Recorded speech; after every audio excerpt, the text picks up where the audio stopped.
I got so much motherfucking design on right now.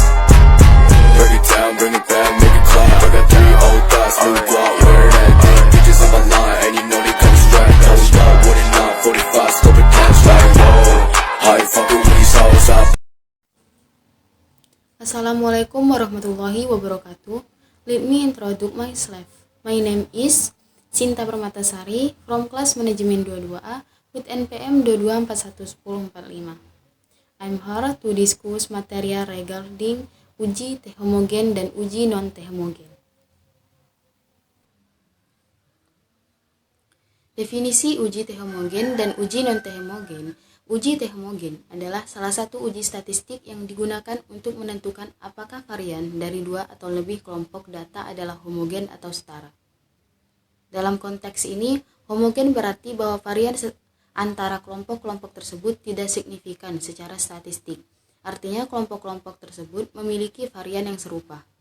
Uji T homogen umumnya digunakan sebagai melakukan uji statistik lain seperti analisis varian atau ANOVA untuk memastikan bahwa asumsi homogenitas varian terpenuhi.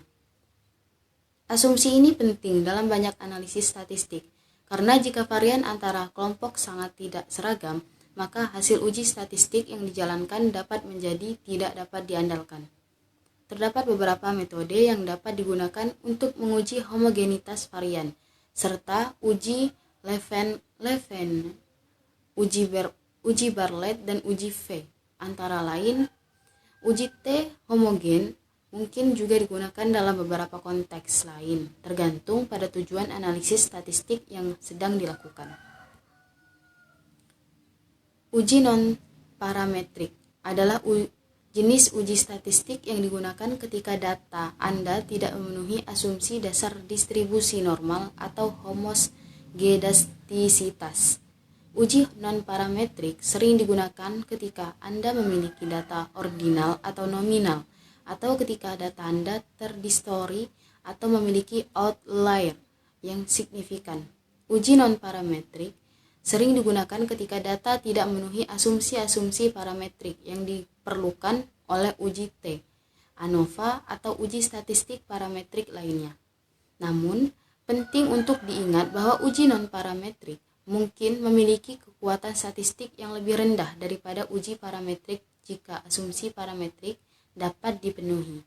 Jadi, pemilihan uji tergantung pada karakteristik data Anda dan tujuan analisis Anda. Kegunaan uji T homogen dan uji non-T homogen. Kegunaan utama dari uji T homogenitas adalah sebagai berikut. Yang pertama adalah untuk memeriksa asumsi dasar analisis parametrik. Sebelum dapat melanjutkan dengan uji T atau ANOVA, Anda harus memastikan bahwa varian dalam kelompok-kelompok yang akan Anda bandingkan relatif homogen atau setara. Asumsi dasar dari uji T, independen, dan ANOVA adalah bahwa varian antar kelompok seharusnya serupa. Uji T homogen digunakan untuk menguji apakah asumsi itu terpenuhi atau tidak. Yang kedua ada menentukan jenis uji yang digunakan.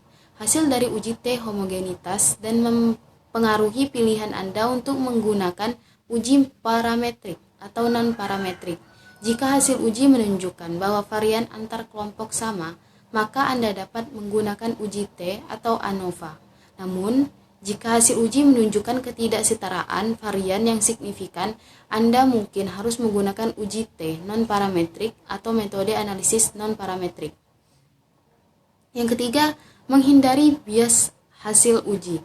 Jika varian antar kelompok sangat berbeda, itu dapat mempengaruhi hasil analisis statistik dan interpretasi Anda.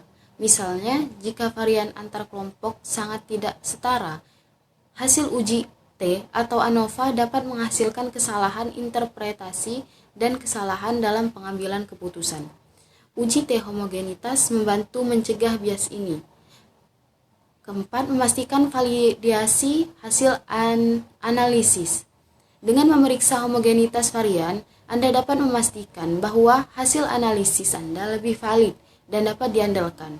Hasil uji T dan ANOVA yang didasarkan pada kelompok dengan varian yang sama lebih mungkin mencerminkan perbedaan yang sebenarnya di antara kelompok-kelompok tersebut. Berikut adalah beberapa kegunaan uji non-parametrik untuk homogenitas varian. Yang pertama, untuk menentukan validitas uji parametrik. Sebelum Anda dapat melakukan uji parametrik seperti uji T atau ANOVA, Anda perlu memeriksa apakah varian antar kelompok data homogen atau tidak. Jika non-parametrik untuk homogenitas varian membantu menentukan apakah Anda dapat menggunakan uji parametrik dengan aman. Yang kedua, pemilihan metode analisis yang tepat. Jika hasil uji non-parametrik menunjukkan bahwa varian antar kelompok tidak homogen, Anda mungkin perlu mencari metode alternatif yang sesuai untuk analisis data Anda. Ini bisa mencakup penggunaan uji non-parametrik, transformasi data, atau metode lain yang lebih cocok. Yang ketiga, interpretasi hasil yang benar. Memastikan homogenitas varian penting dalam interpretasi hasil analisis statistik. Jika varian antar kelompok sangat berbeda, hasil uji parametrik mungkin kurang dapat diandalkan, dan ini perlu diperhitungkan saat Anda menginterpretasikan temuan Anda. Yang keempat, menghindari bias dalam hasil. Ketidak homogen varian dapat menghasilkan bias dalam perkiraan parameter statistik. Uji non-parametrik untuk homogenitas varian membantu meminimalkan potensi bias ini dan memberikan hasil yang lebih akurat.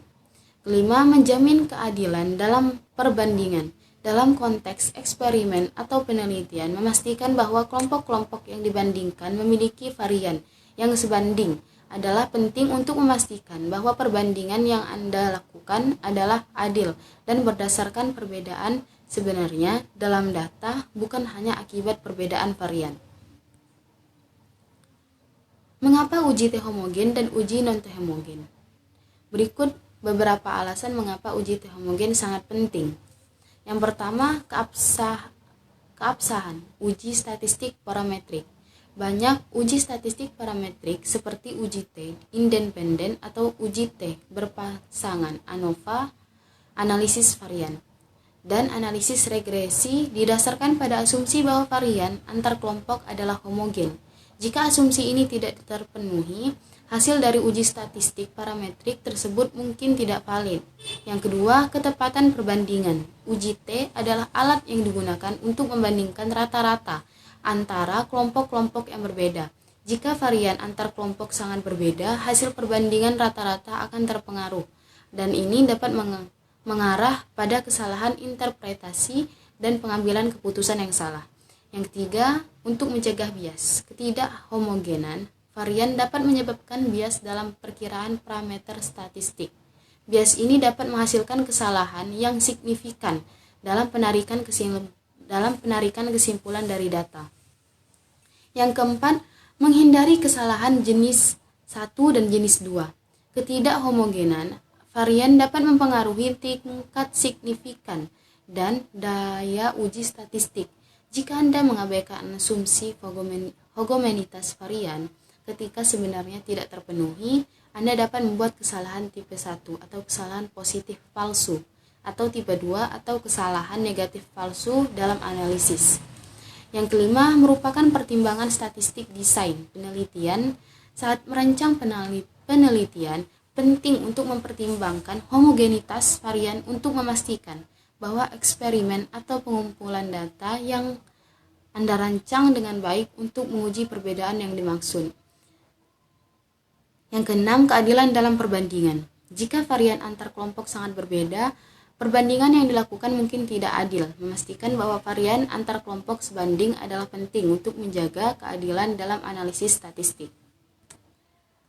Uji non-parametrik untuk homogenitas varian atau uji non-T homogen sangat penting dalam analisis statistik karena berbagai alasan seperti yang dijelaskan di bawah ini. Yang pertama, validitas hasil analisis parametrik. Banyak uji parametrik seperti uji T dan analisis varian bergantung pada asumsi homogenitas varian. Jika asumsi ini tidak terpenuhi, hasil dari uji parametrik tersebut dapat menjadi tidak valid. Yang kedua, mencegah bias. Ketidakhomogenan varian antar kelompok data dapat menghasilkan bias dalam perkiraan parameter statistik. Yang ketiga, validasi interpretasi memastikan bahwa varian antar kelompok serupa penting dalam interpretasi hasil statistik. Yang keempat, pemilihan metode analisis yang tepat. Yang kelima, keadilan dalam perbandingan. Yang keenam, meningkatkan keadilan temuan. Thank you. Wassalamualaikum warahmatullahi wabarakatuh.